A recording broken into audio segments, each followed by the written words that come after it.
What's up, everyone? Kara Corey here, registered dietitian and WNBF Bikini Pro.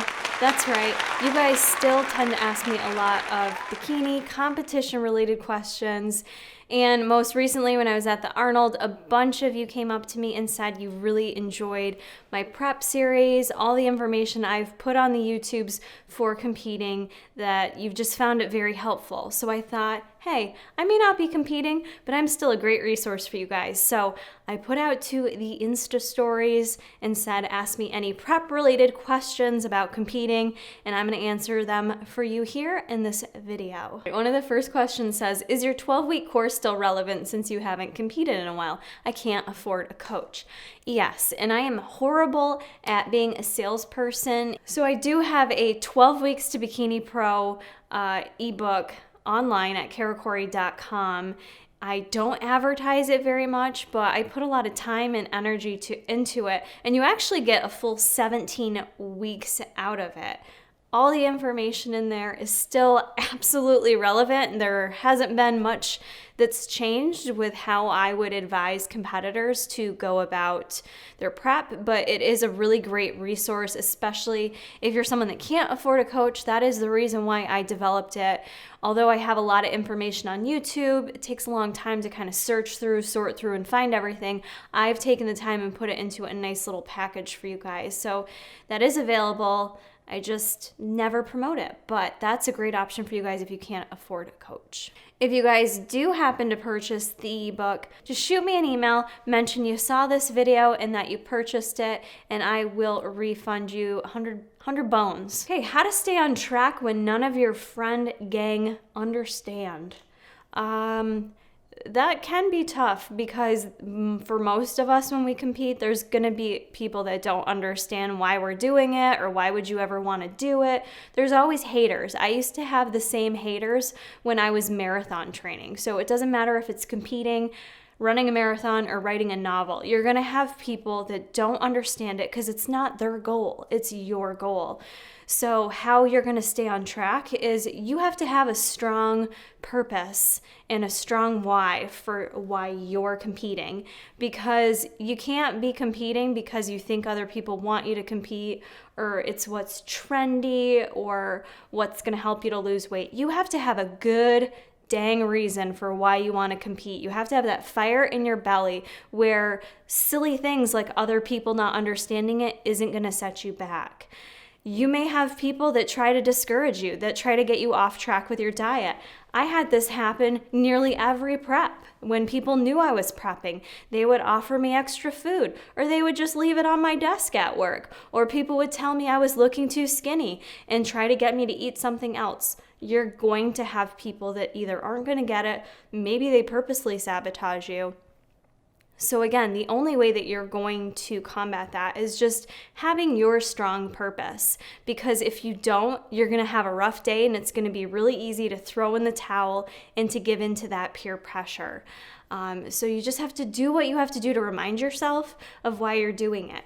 And for me, I could easily get caught up in other stressors throughout the day that did make me almost lose sight of my purpose to compete. So what would be helpful for me was like leaving myself little reminders. I actually had my own separate bikini planner where I kind of tracked my goals, my workouts, my nutrition. I'd put little quotes in there. I'd have pictures maybe I would print out of how I want it to look on show day. Just simple things like that to keep the vision right in front of me so I could go back to it and remind myself of why I was doing it. 19 years later, there's your answer. Did competing help or hinder your relationship with food? Honestly, I think that's kind of like a tough question to answer, because I would say I've been through both sides of things where I've had a bad relationship with food and now I feel like I have a really good relationship with food. And I don't directly correlate competing necessarily with giving me a bad relationship with food. I had restrictive tendencies and restrictive diets and things that I had done prior to competing that I think weren't great for my relationship with food. When I competed, I do think it in some ways, I had some instances where, I openly talked about having issues with binging. But again, I don't necessarily directly correlate that with competing itself, because I did have those tendencies within me prior to that. So in a way, competing and going through the post-competition experience was really freaking hard. It's really challenging, especially if you're not someone that just has an easy relationship with food, right? Some people just have no issues, like with eating and with their intake. And that was a challenge that I had to get through. But because I had to get through it, I had to learn more about myself. I had to learn more about my behaviors. I had to challenge myself for why I was doing some of the things I was doing. I'm in this place that I'm in now, which is the best place I've ever been in, you guys. So I don't know, like, did competing cause or help any of that? It's like, it's so hard for me to know, because I've been in the fitness world since such a young age. I started running marathons when I was 18. And I went to school for nutrition at the age of 17. So these things have always been like a big part of my life. So it's hard for me to tease out one way or another. But one thing I do want to say with that question is, before you go into a competition, now knowing what I know, before you go into a competition, I would encourage you to assess what your relationship is like with food. Because if you're someone that's already riding the struggle bus with yo-yo dieting and up and down, or frequent binge episodes, then I would not advise you to hop into a competition prep, because I think although it may give you a short period of time where you're structured and you feel great, I think the aftermath of competing, it's going to present you with those same battles that you're going to have to sort through and you're going to have to figure out. So I would strongly encourage you, or for anyone, before hopping into a prep, to assess, number one, what your current relationship is with food, and to think about how you're going to tackle that while going through prep, making sure you have good guidance during your competition prep, and not only that, but guidance afterwards, because so many people still reach out to me struggling post-competition, and they have a coach that's either A, not doing anything, or B, you're not telling your coach what's going on. And that's a problem too. So make sure you have a good support system in place. Make sure you're willing to be open and honest about what you're doing and how it's impacting you. Because for me, I hid it for a while. There was no way I was going to share. I was struggling with binging. I was so ashamed by it. I'm an RD. I'm a bikini pro. Like, this is, how can this happen to me? I was so ashamed of it. It made it all worse. But when I opened up and told my husband about it, and even opened up to the friggin' world on YouTube, I felt better, and things instantly started to become easier, because I had shared it, and I felt like it just was like a weight off my chest. So that's my answer. I can't fucking close a question for the life of me. Like, I need an ebook. Can someone give me a frickin' ebook on how to end your statements? Someone asked, do you rent or sell any of your old suits or posing suits? I literally have like every competition suit I've ever owned. I have let someone borrow a suit before, but actually, I did give one of my suits away to my client once. But for the most part, I have so many bikinis. A couple of them are behind me. I don't know. They're near and dear to my heart. I've been fortunate to be sponsored by Angel Competition Bikinis since 2015. It was like fate. It fell into my lap as I was like stalking their bikinis. They offered me a sponsorship, and they've been great to me. And I just don't feel right about selling my suits. And they're also really special to me, and I'm like not willing to give them up, because I do like putting them on sometimes and prancing around. And who knows if I'll compete again? I don't know. But it's a special time in my life with those suits, and it's a memory that I want to keep. So I have them, and I don't think I would rent them out at this point. Also, I'm really gross and dirty, and they haven't been washed, so they're like raunchy. If you want to compete but have no idea what to do, where do you start? The first thing that's such a good question, because I think sometimes people think they want to compete, but don't really understand what it's going to take to compete and what you're going to have to give up in effort to compete. So what I would advise you doing is, number one, find a show. First things first, if you've never been to a bodybuilding competition, you need to go. That's your first step.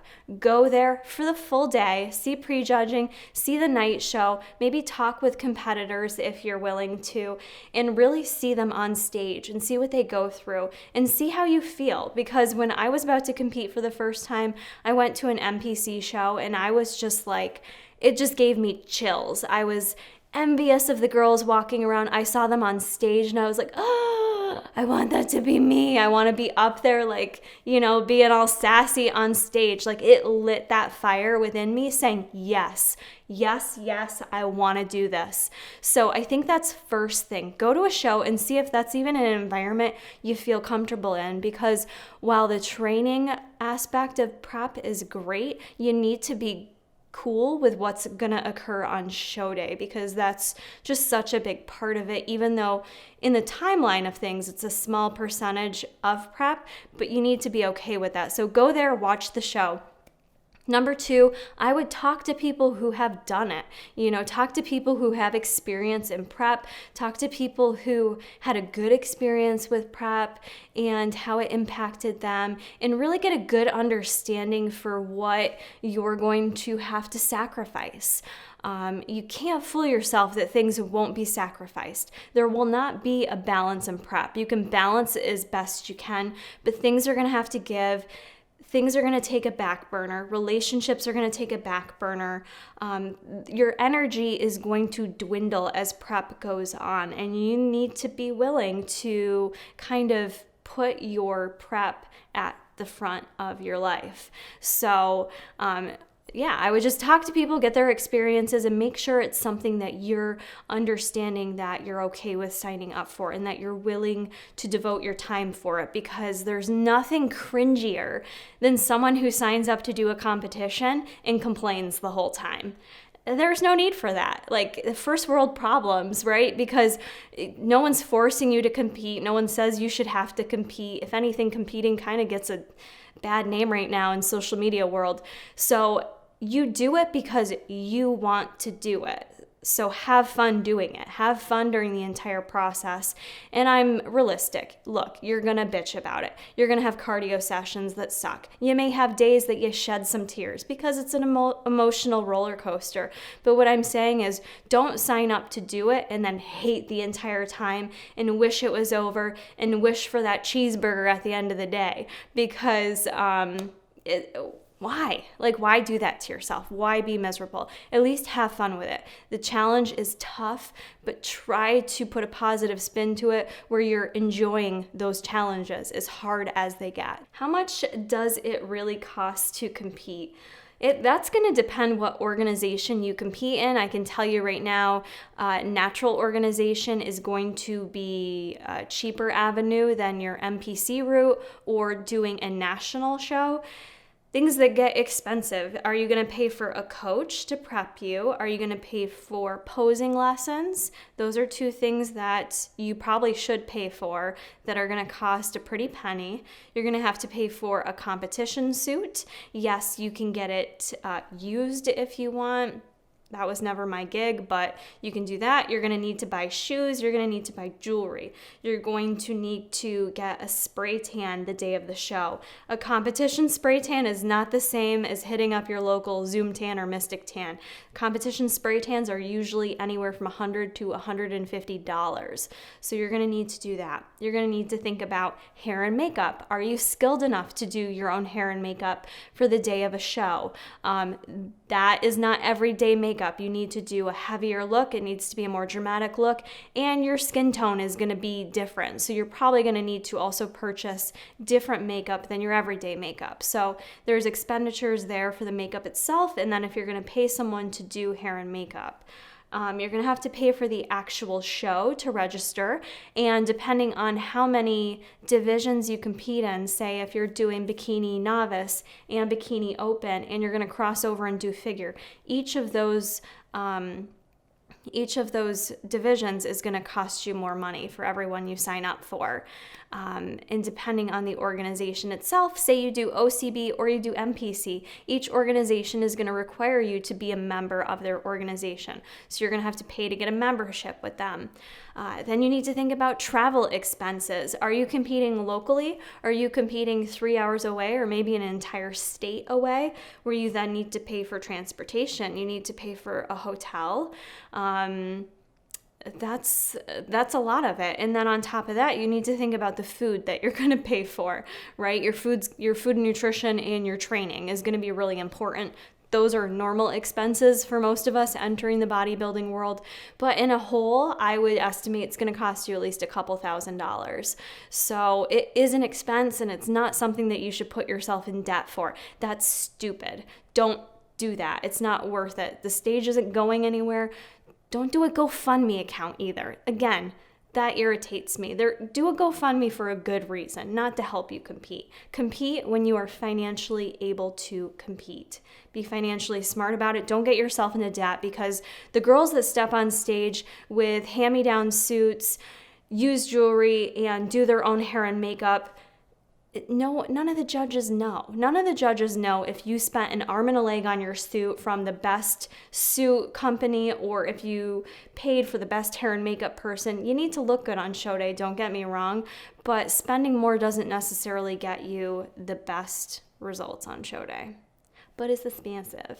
It's expensive. Okay, how to decide between bikini and figure. I think depending on the person, sometimes there are certain physiques that are well suited for both bikini and figure. Depending on what organization you're going into, that makes a difference whether you're going natural or you're going MPC, where it's not drug tested. But some people kind of skate that line of bikini and figure. So if you are that person, think about which one you enjoy more. The posing is considerably different when you're talking bikini versus figure. So which one do you enjoy more, and which one can you pose better for?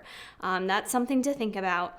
The other thing is too, ask your coach. If you're working with a coach, or if you're not sure, I've offered this before on here, you can shoot me an email and I can give you my best impression of which route I think you should go. But typically for figure, whether you're an OCB as a natural or MPC, not drug tested, you're going to need to have more muscle mass altogether, in particular in your lats and your delts, and you're also going to need to be a little bit leaner than bikini. So something to think about there is the amount of muscle mass you have. Again, sometimes you can kind of skate the line for both. If that's the case, think about which one you enjoy more. Thoughts on competing while breastfeeding or after having a baby? And do I know any competitors who competed while breastfeeding? Trying to find someone like me.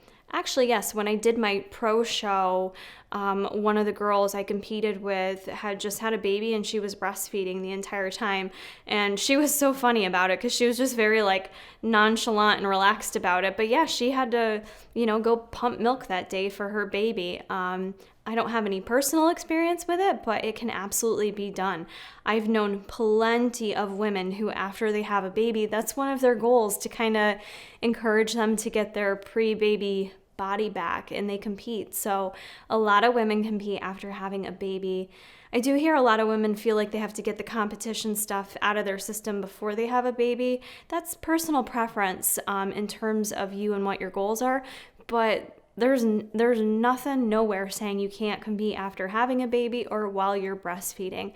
So the one thing with competing while breastfeeding, though, is being mindful of your caloric needs. I would definitely work with a coach, because you want to make sure you're getting ample milk supply for your baby, and that you're consuming what's needed, since you are also feeding your baby as well. So I would just make sure you're working with someone who can guide you in that department to make sure you're not compromising the nutrition quality of the milk for your baby, or the supply, the amount that you're supplying your baby with. This one says, how to enjoy weekends and time with family during prep.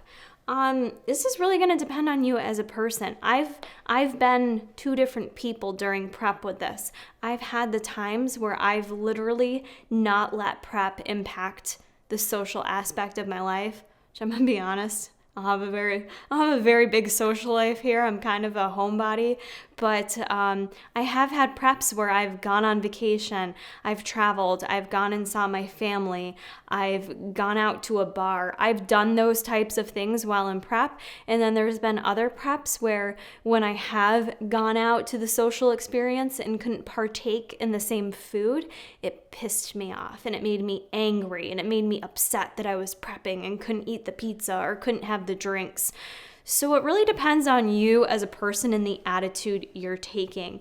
I think it's great when you can still live your life and have fun with your friends and family and have fun without the food and the drinks being the main source of fun, right? So focusing more on being out with friends and family and not being upset because you can't eat the food. I think that's key. If you're able to do that and be okay with it, then that's great. I think you can still go out and enjoy stuff. You just have to be prepared. That's your biggest thing, is making sure you have your meals with you or making sure you're going places where you know you can order food that's going to work for your prep and what you're trying to do. The other thing I like to mention too, especially with my own clients, is preservation of your energy levels, especially when you're in the depths of prep. Calories are going to get cut. Things are going to get low. I don't care, how high your calories were pre-prep or what coach you work with or what the girls say on Instagram. Your calories is going to get low. Don't let anyone else fool you. They're going to get low. Your energy is going to be compromised. So you need to think about how you're utilizing your energy, and truly you want to be preserving your energy for your workouts, for your lifts, for your cardio, so that those sessions can be 110%. You put your all into it. So if going out the night before, hanging out with friends, staying up late, not sleeping enough, then causes you to not have good enough of a workout the next day, that's the kind of stuff in prep that may make you not as competitive as the person that could beat you on stage. So I know that sounds a little rough, but that is how competitive stage day is. People can kind of become a hermit to just focus on prep and doing what's needed for prep. So depending on you, what kind of person you are and your energy levels, think about, trying to find the balance with having fun with your friends and family, but not letting it impact how well you're prepping. What's something you wish you knew when you first started that you know now? Oh my God, so much, because I did my first competition in 2012. 2011, 2012. There's so much I wish I knew then before I competed. I will say the biggest thing is, for me, I started this YouTube account because there was nothing in the universe on competing. So for me, think about this. There was nothing online. I could see small clips from the first Arnold, or not the first Arnold, but the first Bikini Arnold, but I knew that wasn't going to be my show day experience. For me, it was so hard to envision what that show day was going to look like. So I was just scared shitless of show day. I was scared of the stage. I was scared of being backstage. I was scared of what that day even looked like. So that's one thing that I encourage everyone to do, is get comfortable with stage day. Get comfortable with going to other shows and seeing how it looks and how it feels. Watch videos online to get an idea of what the stage is going to look like, and just do everything you can to put yourself out there and be prepared to mimic show day, so that when show day is here, you're not a nervous wreck, because I was just a nervous wreck. Because it's just you're not used to walking in a bikini in front of a bunch of people on a stage and posing and keeping things tight and not jiggly. So, as frequently as you can do that, getting comfortable with your posing in front of complete strangers, wearing your bikini in front of complete strangers. You have to get very, very comfortable with your body. And so, I guess that's the biggest thing, was just being able to visualize it, because you can have the best body out there on stage day. You can look the best, but if you can't present yourself with the confidence that you are the best and that you're the only one they should be looking at, you can quickly get overlooked, because it's just so competitive. How do you not cravings for people who lack willpower? I think in terms of being a competitor, you have to be someone that does have a lot of willpower, because there's going to be a lot of things offered to you that you're going to have to be willing to say no to. But I will say, part of when I started competing with starting this channel was finding ways to still enjoy cravings. Now, I know some people are against the approach of a healthier version of a craving. I'm not that person. I have found ways that when I was prepping, I could make things that were great substitutions, that I could still have like a protein mug cake so it tasted like I was eating cake, but I wasn't, ruining my diet per se for the stage. So I think it can be done. If you're someone that has cravings, know what those cravings are, know what triggers you, and be willing to work with them.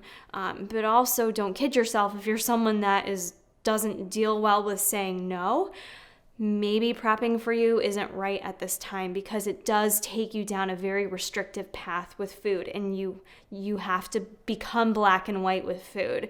You have to be able to say no to things that you normally wouldn't say no to. My foot's falling asleep. Dang it. Wake up, little foot. Wake up, stupid foot. That dumb foot. How do you find a credible coach? Things you wish you knew beforehand.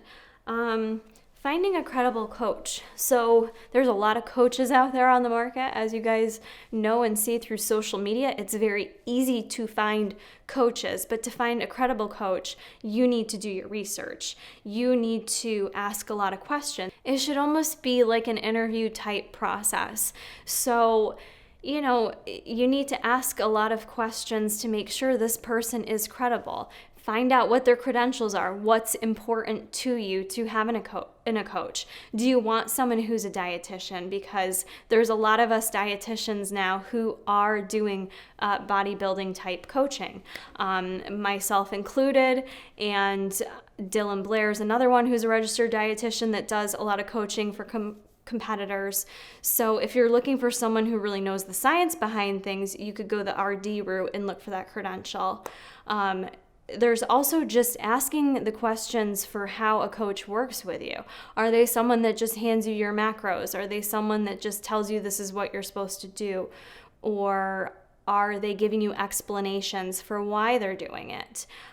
You also want to look for someone that's willing to take the time with you that you need. I know for me that was always important going through a prep. I didn't just want someone telling me this is what you eat. I wanted to understand the process. I wanted to understand the why behind what they were doing.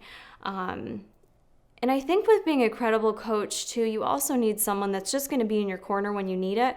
So someone that's just not going to drop off the face of the earth when the competition's over. So I think from a competitor standpoint, it's important you ask or be willing to sign up with a coach who's going to assist you post-competition. Get yourself set up on a plan to have someone set you up on the right path for the post-competition experience as well.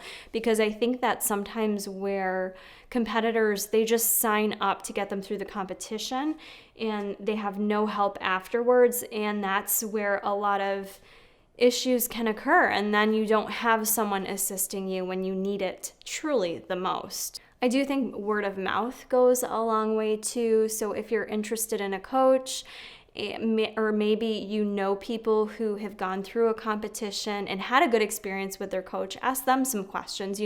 Word of mouth goes a long way too for the experience that people have had, so talk to people, take your time going with a coach. Don't just choose the cheapest coach. Find someone that's going to be a good match for you, that's going to kind of work with you the way you need to be worked with. So don't be afraid when asking coaches, tell them, look, I'm someone who's needy. I panic a lot. I get emotional and I need that emotional support. Tell that coach what you need and see if there is someone that's willing to give that back to you.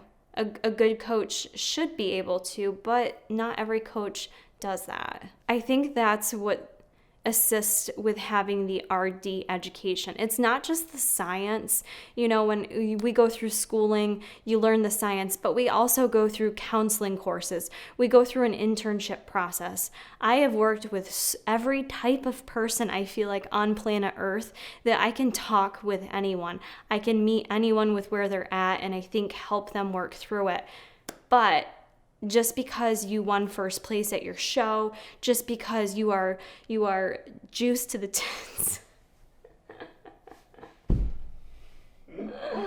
just because you're shredded, just because you have 600K followers on Instagram, doesn't mean you're qualified, doesn't mean you're credible, doesn't mean you have that experience. Not everyone has those skills to be able to work with people and coach them. And truly, a coach isn't just handing someone a plan, handing someone some numbers. It's working with people. There is a counseling, almost psychology component to it as well. So I urge you to find people that have some education that backs that up. Not just a certified personal trainer, not just a NASM certified. Find someone that truly has those skills to work with you and assist you for how you need it. Answer one last question here, and that is, were you all natural for your shows? How much harder is it without drugs? I don't know. I laugh just because, I've been natural for all my shows. I did compete in MPC at the more like the beginning of my bikini competition career, and I was always natural, and I was totally naive to the fact that bikini girls would even be on stuff, even though it was MPC. But I learned as, time went on and as the bikini world got so much more popular, that just wasn't the case. And I do remember getting to that place where I felt like, God, I want to do whatever it takes to do good. Like you get that laser focus where you're willing to give it your all. But for me, I've always still thought about my health in the grand scheme of things. And I've never been willing to do anything that I felt like was really going to compromise me long term. Did I have to cut calories low? Yes. Did I sometimes reduce carbs super low? Yes. But everything was very temporary. And the thought of getting on something to assist me just for competition, just for stage day, it didn't make sense to me. That was never something that I ever considered doing, which is why I kind of was like, I did MPC, I did a couple national shows. I did horrible at the national shows. I did 2, I did North Americans twice, and I got last call outs both times. In my defense, I posed horribly. So I probably could have done better if my posing was a bit more confident, but I was like, why am I doing this? Why am I competing in not a level playing field, if you will? And Mark actually was partly the one that convinced me to just go back to your natural organizations. Yeah, they're not as popular. They're not as, they're just not the girls who are natural pros. And it is easier to become a pro in the natural divisions. They just give out more pro cards. But I was like, you're right. I enjoy competing and I want to represent what I am, which is natural. So I went back to competing in natural. I wouldn't say I ever found it hard, not doing drugs or anything like that. It was not something that was even a thought in my mind, but I did kind of feel a bit frustrated with being able to ever be competitive enough in MPC to get that IFBB pro card. But I think it's totally possible. I think things have shifted again, which is nice. There was a period of time where all the bikini girls did look drugged up to me. I'm going to be honest. Even the amateurs turning pro, they look drugged up. And I think they've shifted who they're giving pro cards to. For me, that was just something that I never felt the pressure to do. But you know what? I will say, to each their own. If that's what you choose to do you. I would just advise you to make sure you know what you're taking, know what it can do to you and your health long term, because I've seen a lot of girls that take stuff and didn't even know that they were taking stuff. So just be educated. If you're working with a coach that's telling you to hop on some stuff, do your research and make sure you know what you're doing and that you're doing it for you. All right, guys, I think I'm going to finish the video up here. I hope you enjoyed it. And if you did, and if you enjoyed the bikini talks, the bikini advice, then be sure to give this video a like, and we can possibly keep some of the bikini content going, because spring is almost here and bikini season, competition season is upon us. So let me know if that's something you're interested in seeing more content on. I will see you guys in the next video.